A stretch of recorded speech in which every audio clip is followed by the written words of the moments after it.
Welcome back to Montana this morning. It is 6:48 on this Friday. A nice clear sky, warm colors coming in over the horizon. Just how I like to start my day, except I'd want that temperature just a little bit warmer. Sounds like there's a promise of that coming up in the next few days, and I'll have more on that with this forecast in just a few minutes. Our top story this morning, President Donald Trump believes more guns in schools will help prevent shootings. The president is backing a proposal to arm educators across the country. He said the teachers would be specially chosen and trained to handle the firearms. Meantime, investigators say the only armed security guard at Marjorie Stoneman Douglas High School never went into the building during last week's massacre. Instead, the guard, a Broward County Sheriff's deputy, took cover outside one of the school's doors. The deputy resigned after being suspended on Thursday.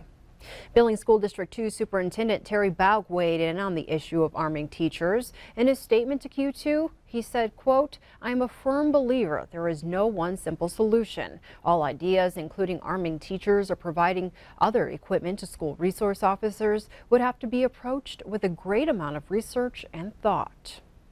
In other news, after missing since Monday, a Red Lodge man is found dead and a suspect is behind bars. The search for James McGregor, known to be homeless and disabled, came to an end on Thursday when his body was found 12 miles south of Red Lodge off of Highway 212.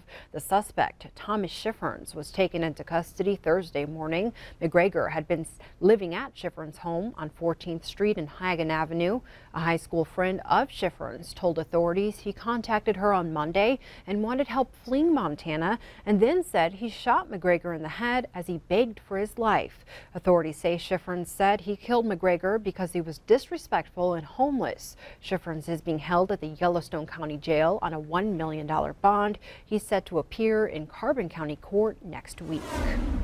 The Hardin teacher facing felony charges for hiding a gun in her classroom for a student has been fired. The Hardin School Board voted to terminate Nora Block's contract Wednesday night. School Board Chair Jogene Marston says violations of school board policy were the reasons behind Block's termination and not the pending felony charges against Block. The board voted 5-0 at a special hearing.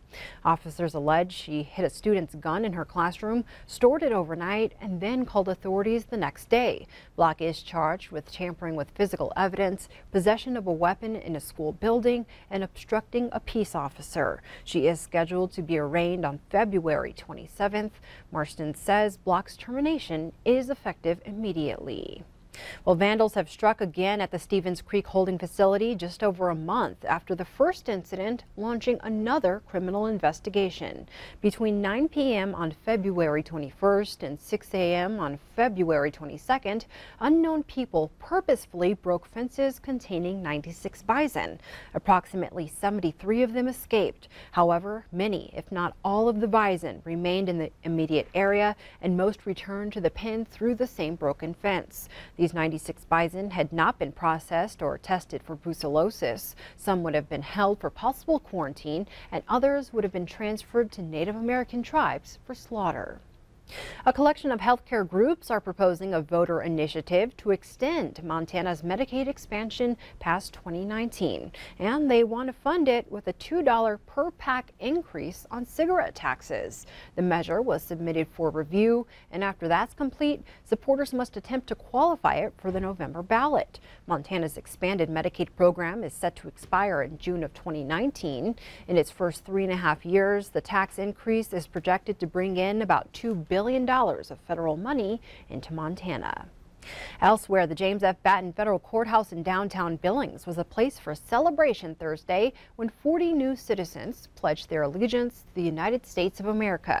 Judge Susan Waters presided over Thursday's naturalization ceremony. The ceremony is one of the rare occurrences where video cameras are allowed inside the federal courthouse. The group of new citizens come from as far away as Cuba and China.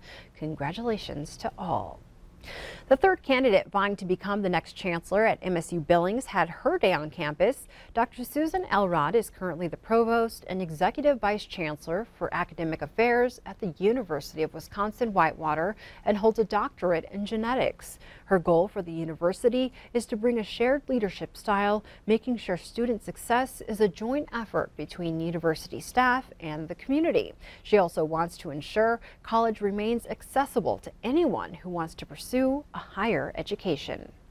People's lives have gotten complicated. People are busy, and it's just not the case that people can devote 4 or 6 years of their lives full-time to getting a degree or any kind of credential. So I think, again, this university is perfectly situated to create the kind of programs that are going to help people reach their potential and achieve their dreams in a variety of ways. The fourth and final candidate, Interim Chancellor Ron Larson, will go through the same interview process today. Dr. Larson has served as Interim Chancellor at MSUB for the past year.